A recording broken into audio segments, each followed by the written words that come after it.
منو ببخش.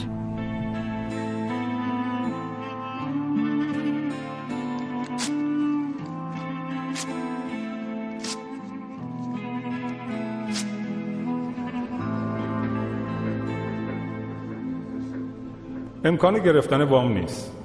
به خاطر بدهی زیادتون اقدامات قانونی صورت گرفته.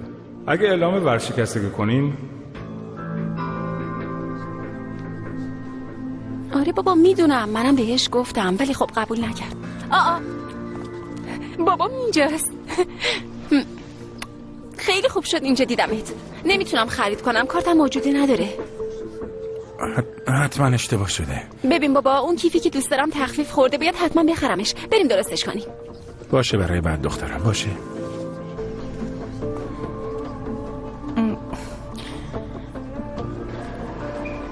پدرت چه شده؟ نمیدونم. وداد، من اومدم عزیزم.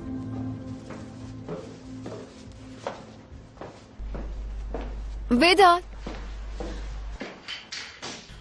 فریده چرا انقدر زود اومدی؟ چرا خبر ندادی؟ فکر میکردم خوابی. برات میوه خریدم.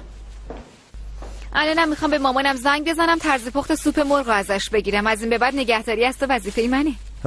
بی خیال، سوپو بیرون میخوریم. چرا عزیزم؟ به اندازه کافی برای اسباب کشی پول خرج کردیم. قراردادو بستم. دیگه کم کم میتونیم وسیله هامونو جمع کنیم.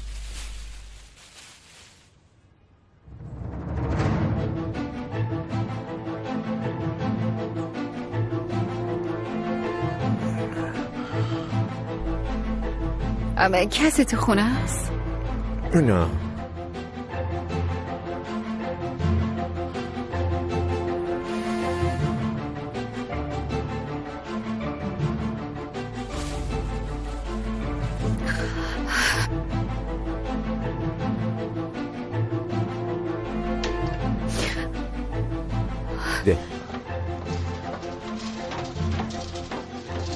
فریده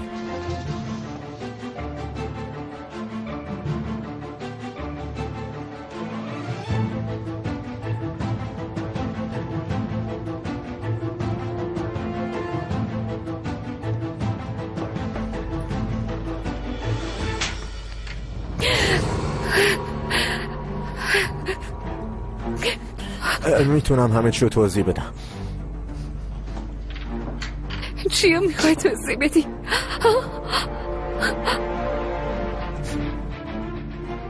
داشتین کامپیوتر تعمیر میکردی؟ یا نکنه دکتر داشت درمانت میکرد؟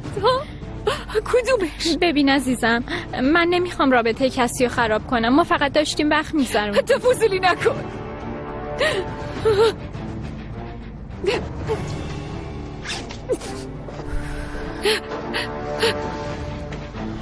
فریده آروم باش.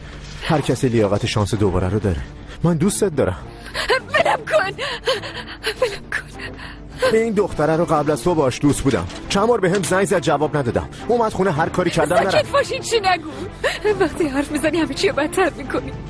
بهش گفتم من یکی دیگر رو دوست دارم، میخوام با اون ازدواج کنم. خواهش میکنم بهم نگاه کن. نمیخوام ریختتو ببینم. این حلقتم بگیر. فریده خواهش میکنم نکن. بگیر. حلقتو دستت کن، نذار اینطوری تموم شه. برو به درک. فریده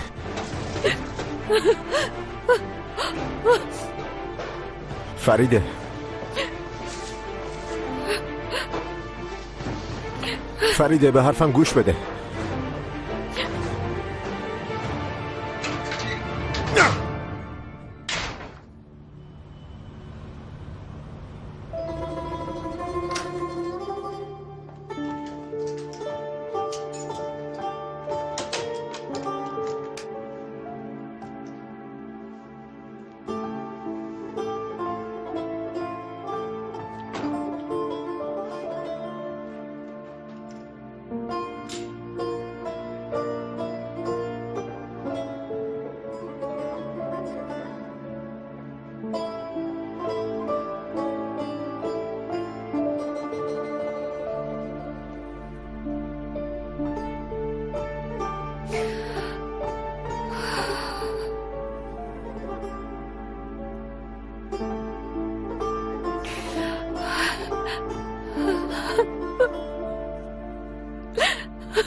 ایول، بعد از شام بریم بیرون یه دوری بزنیم ها، همینطوری بگردیم. نه من حوصله ندارم. حالا مگه چیه؟ زودی برمیگردیم. یکم بریزین. خیلی خوب، دور زدن رو ولش کن. این بغل یه پارک هست، میتونیم بریم زیر یه درخت بشینیم و یکم هوا عوض کنیم. مارال ناراحت نشو، ولی من حالم زیاد خوب نیست.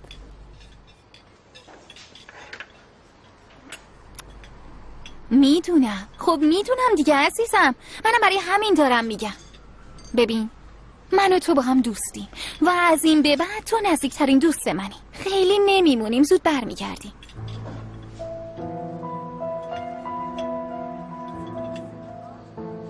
داری به چی نگاه میکنی ها؟ سرت به کار خودت باشه. تو رو خدا میبینیشون از الان دارن به دوستیمون حسادت میکنن.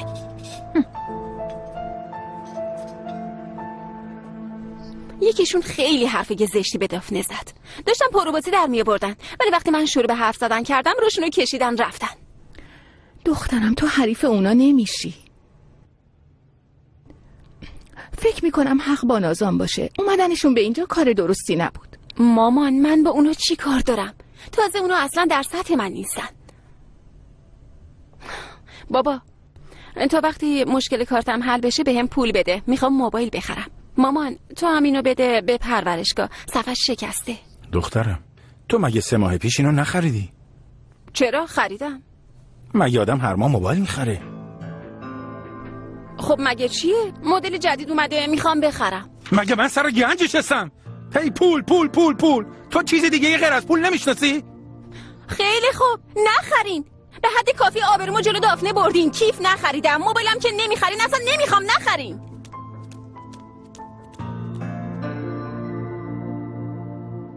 سینان، چرا با بچه اینطوری رفتار میکنی؟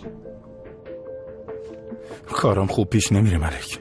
طلبکارا دنبال من، بانک بهم فشار میاره، شبا خواب به چشام نمیاد. نمیدونم چی کار باید بکنم.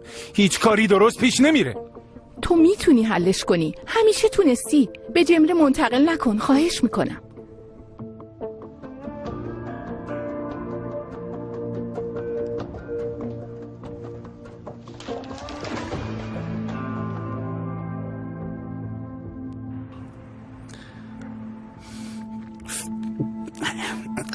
دستتون درد نکنه. نوش جونت عزیزم.